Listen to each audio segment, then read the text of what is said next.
there was a letter in my mother's house, hidden behind a loose board in the back of her closet. She had put it there 30 years ago, and she never told a single person it existed.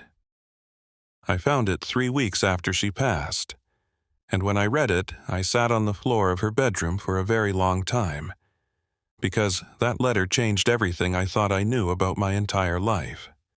My name is James, and my mother's name was Eleanor, and this is her story more than it is mine. I grew up in Baton Rouge, Louisiana. Small house, big yard. A neighborhood where the summers were so hot the asphalt went soft and the evenings were spent on porches because nobody wanted to be inside. Eleanor raised me alone. My father was gone before I was old enough to ask where. She never spoke about him. If I asked, she would get very still for a moment. Then she would say something like, "Your father was a complicated man." And then she would change the subject with the efficiency of someone who had practiced it many times. I stopped asking around age 10, not because I didn't want to know, but because I could see what the question did to her face, and I loved her too much to keep doing it. Eleanor worked as a bookkeeper for a construction company. She was precise, organized, excellent at her job. She wore the same 4 work outfits in rotation. She packed my lunch every single morning until I was old enough to tell her I could do it myself. And even then, sometimes I would come to the kitchen and it was already done. She was not a woman who talked about feelings easily, but she was a woman who showed up, completely, constantly, without ever making me feel like it cost her anything, even though I understand now that it cost her everything. I went to Louisiana State University, studied accounting, came back to Baton Rouge after graduation, got a job, built a quiet life, called Eleanor every single day, not out of obligation, just because she was my person, the one who knew the full shape of me. I got married at 32, a woman named Sandra, steady, warm, patient in the way that good people are patient. Eleanor loved Sandra, called her the daughter she never had, which, coming from Eleanor, was the highest possible praise. We had a son, named him William. Eleanor came to stay for 2 weeks after he was born, cooked and cleaned and held William for hours while Sandra rested. And one evening I came into the living room and found her just sitting with him, not rocking him, not doing anything, just holding him against her chest, looking out the window. And her face had an expression I had never seen on her before, like she was somewhere else entirely. "Mom," I said quietly. She looked up. The expression cleared. "He has your eyes," she said simply. And that was all. I should have asked more then, but I didn't. She passed when William was 4 years old. A stroke, sudden. She was gone before I reached the hospital, and the loss was the kind that sits inside your chest like a stone. Not loud, not dramatic, just permanently there. I handled the arrangements, closed her accounts, sorted her things. Sandra helped me go through the house over several weekends. We were quiet and careful with everything. The closet in her bedroom was the last thing I went through. Neat as everything Eleanor owned was neat. Clothes hung in order, shoes in boxes, and at the very back on the floor behind a stack of old shoe boxes a loose board. I only noticed it because one corner had lifted slightly. I pulled it up, and underneath, in a small flat space she had made herself, was a letter. Sealed, yellowed, my name written on the front, in Eleanor's handwriting. James, just that. I sat down on the floor of her closet, and I opened it. The letter was 4 pages long, her handwriting small and even the way it always was.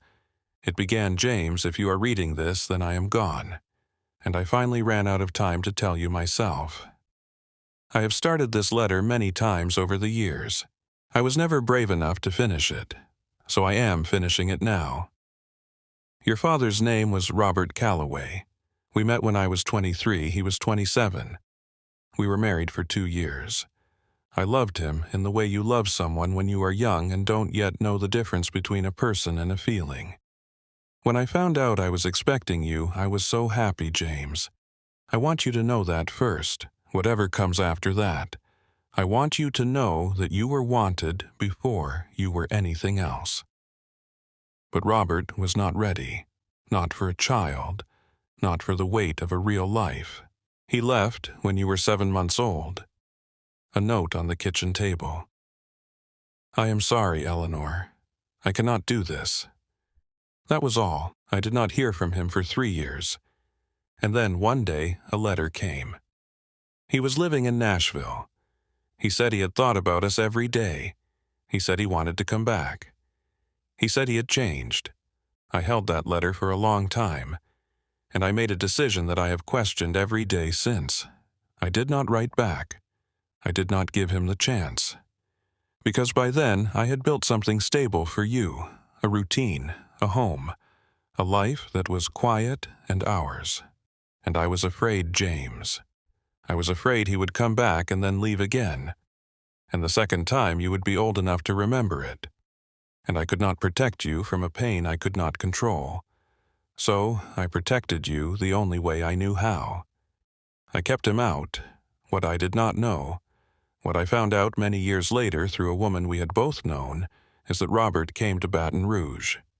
He drove down from Nashville. He stood at the end of our street. He did not come to the door because he felt he had no right to after my silence. He watched you play in the yard for a while, and then he left. And he never tried again. She had written the next part slowly, the handwriting slightly uneven, like she had stopped several times. He passed away 8 years ago, James. Heart failure. He never remarried. He had no other children. I found out from that same woman who told me he had come to Baton Rouge. She said he talked about you until the end, that he kept up with your life from a distance, that he knew you had graduated and gotten married and that he had a grandson he never saw. She said he told her once I made the worst decision of my life when I left, and Eleanor made the right decision when she didn't let me back. I don't know if that's true, James. I don't know anymore which of us was right. I only know that I did what I did out of love for you. Whether it was the right love or the wrong love, I cannot say, but it was the only kind I knew how to give. The last paragraph said, I am sorry I never told you. I am sorry you never got to decide for yourself. That was not fair to you. It was the one thing I did for me and not for you. And I have lived with that. All my love, Mom. I sat on the floor of her closet for a very long time. Sandra found me there an hour later. She sat down beside me on the floor without asking. I handed her the letter. She read it. When she finished, she folded it carefully, and then she said something I needed to hear. She was trying to protect you. I know, I said. Are you angry? Sandra asked. I thought about it honestly. I don't know what I am, I said. I think I'm sad for all three of us. Sandra leaned her head against my shoulder. She loved you more than she trusted herself, she said quietly. Sometimes people do the wrong thing completely out of love. I looked at the letter in her hands. She should have told me, I said. Yes, Sandra said, she should have. She didn't defend it, she didn't explain it away, she just agreed with me, and then sat with me in the silence. That was exactly what I needed. I tried to find information about Robert Calloway after that. Through the woman Eleanor had mentioned in the letter, I tracked down a name. The woman was elderly and living in Memphis. I called her. Her name was Vera. She remembered my mother. She remembered my father. She was quiet when I told her Eleanor had passed. Then she said, your mother was a proud woman, but she loved you like I have never seen a woman love a child. I know, I said. And your father, she said carefully.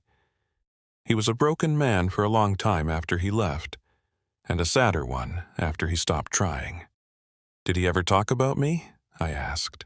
There was a pause. James, she said, that man talked about you like you were the one good thing he had ever been part of. He just didn't believe he deserved to be part of it. I held the phone for a moment without speaking. He kept a single thing, Vera said. A newspaper clipping someone had sent him. Your graduation announcement from the local paper. He kept it in his wallet until the day he died. I had to set the phone down for a moment. When I picked it back up, Vera said, "They both loved you, James, just in different languages, and neither of them knew how to translate." I have thought about that line many times since. Different languages. My mother's language was presence, protection, sacrifice.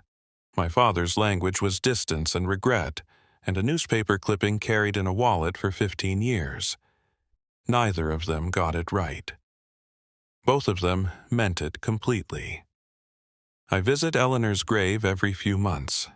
I sit there for a while. I don't talk out loud, I just sit. And I hold the letter she wrote, the one she was never brave enough to give me while she was here. And I think about how many people in this world are carrying truths they believe they are protecting someone else from, when really they are only protecting themselves from the conversation. Tell the people you love the hard things while you still can. Don't let them find the letter in the closet after you're gone. Because the truth told late is still the truth, but it lands in an empty room, and they have to carry it alone. If this story stayed with you, comment, tell them now below. And if someone came to mind while you were listening, reach out to them today, before the letter ends up in a closet.